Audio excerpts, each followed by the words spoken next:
Staying with us now, on to tourism. Several tourism players will be taking part at the upcoming Travel Expo set to be held in Berlin, Germany. So far, a high-level delegation of Kenyan-based tour operators as well as hoteliers have confirmed participation at the event. Now, the event, which serves as a global platform for various countries to showcase the tourism offerings, will be key for Kenya, even as the country looks to attracting new markets. Now, the annual event held in Berlin is the biggest international travel trade show in the world. Every year, it draws thousands of professionals from accommodation providers to hospitality technology vendors from around the globe. In 2018, a total of 10,000 companies and organizations from 186 countries exhibited their products and services to around 170,000 visitors, including 110,000 trade visitors.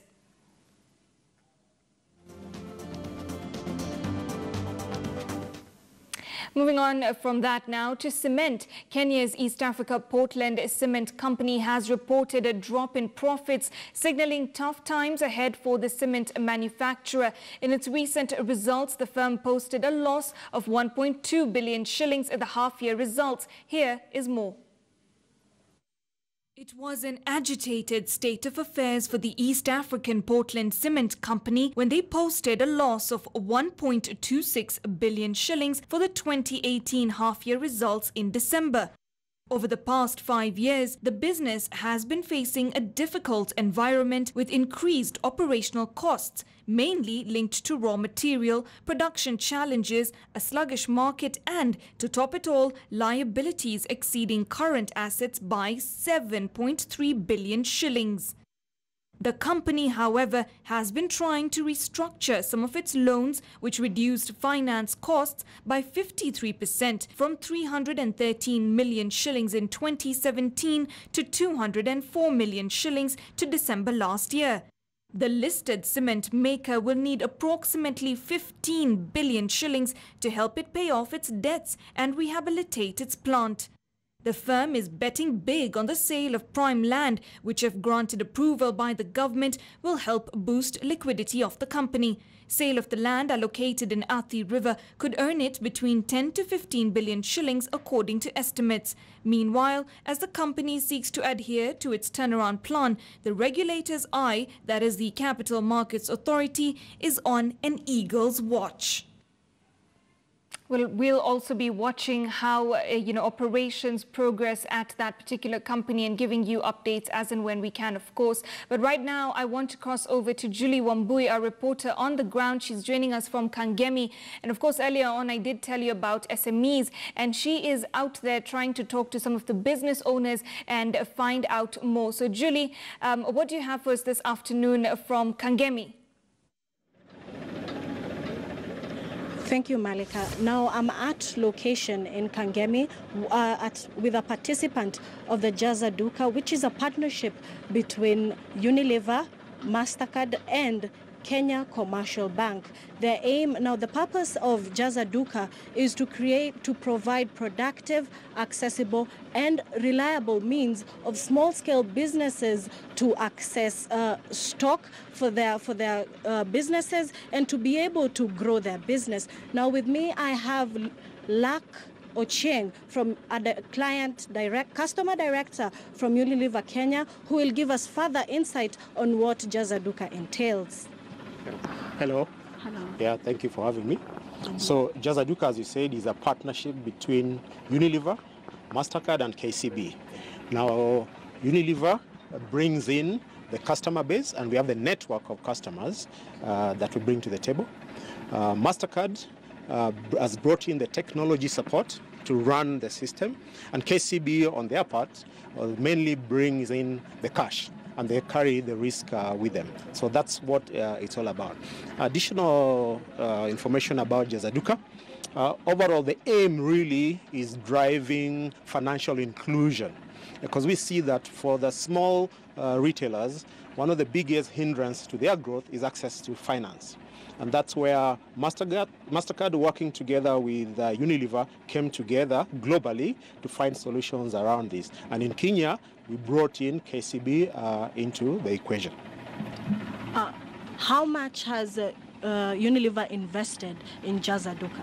Okay, so together the three partners have brought in $1 million worth of investment. That investment comes in the form of technology, as well as the investment we are making in the resources and the training that we are carrying out as well. Now, a very critical element of this, which is a clear distinction between what we are offering with Jaza Duka versus what else is available in the market, is that we are trying to drive responsible credit culture. So we're investing heavily on training. So you find MasterCard working with within their organization, they've invested heavily working together with TechnoServe and Arifu towards driving digital training solutions to the retailers. Essentially trying to equip the retailers with business skills, how to manage their stock, how to manage credit, and essentially basic business skills to run their businesses successfully. How can small scale become part of Jaza Duka? Yeah, so right now, when we started off, we are actually focusing on what we are calling the bottom of the pyramid. And essentially, we are looking for those retailers who are constrained. Where we are right now, Vision 2030 in Kangemi, is a classic example of how the service works. So when they started off last year, one of their biggest constraints was working capital. So they would be buying an average of about 7,000 worth of stock per week. But as soon as they're able to access Jaza Duka, it unlocked the opportunity for them. And they're averaging over 10,000 stock per week in terms of sales. So this is an example of the benefit that can accrue to retailers. If you take the total universe in Kenya right now, we have over 150 similar retail outlets who right now are being constrained with working capital. And that is the target that we have in mind. We are looking at scaling up to be able to provide solutions for them. And we started off last year with a pilot. And for this year, we are rolling out full-time across the whole country. Initially, the pilot was limited to Nairobi, and we started expanding from there onwards. But from March, we'll be all over the country. We are hoping to roll out a model that then we are able to scale even into other countries, as well as bring in other partners. So right now, it's Unilever product that's available, but MasterCard is driving engagement with other partners to bring them onto the platform, which will be a benefit to the retailers as well. Because if the basket is bigger and they're able to access credit for all their portfolio, that will be adding value to their business, driving financial inclusion agenda. Now, there are different varieties of small scale. When you talk about small scale, is there a bracket in which the amount of products one can be able to access? Yeah. So initially, because we wanted to make proof of case, we had limited ourselves to 20,000 maximum. But going forward, we've opened that because we see that there are also customers who are selling a lot more right now. So there's no limit. What we are doing is targeting those retailers who we see are being constrained. There's a lot of work that's being done at the back end, a bit of AI at the back end that takes data from Unilever, the sales history of those customers, and helps to determine what kind of credit limit they actually do need to arrive at the credit limit. Now that data is then shared with KCB, who then do KYC and then determine that this is the right credit limit for the particular retailer. From the duration at which a person requests the accessibility, is it how long can they get maximum duration before they get access? Yeah, so the way the system works is that our salesman goes to the outlet, engages the customer in the first week, they take their details. So the shortest time possible to be able to do this would be even within 2 weeks period. But also the vetting process that happens at KCB end might stretch it a little bit more. But as short as 2 weeks, it's possible to deliver that in 2 weeks.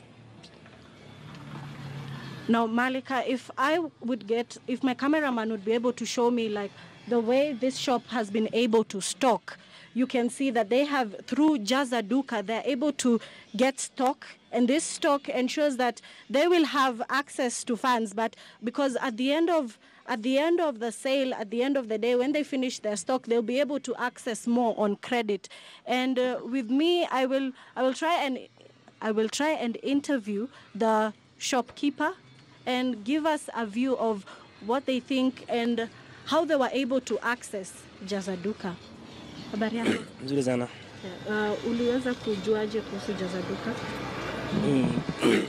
Kulikuwa na wengine wenzangu ambao wenye walikuja ndio wakatuelezea juu ya Jaza Duka. Wenyewe tulikuwa tunachukua stock kidogo, lakini vile walituelezea tukaona ni mzuri, tukaregister, tukaanza kujoin, tukaanza kuingia hiyo stock. Na ili kuchukua muda kabla upate hizi bidhaa ambazo unauza? Hapana. Nilianza tu immediately vile walikuja, tukachukua stock, tukaanza tu hivyo kaendelea. And imekuwa ikikupeleka aje? Haiko sawa. Haiko sawa juu, for example, nilikuwa nachukua cars around 2000. Vile walileta limit siku hizi utaenda mpaka 7000 juu napewa allowance ile masiku unalipa. Yeah.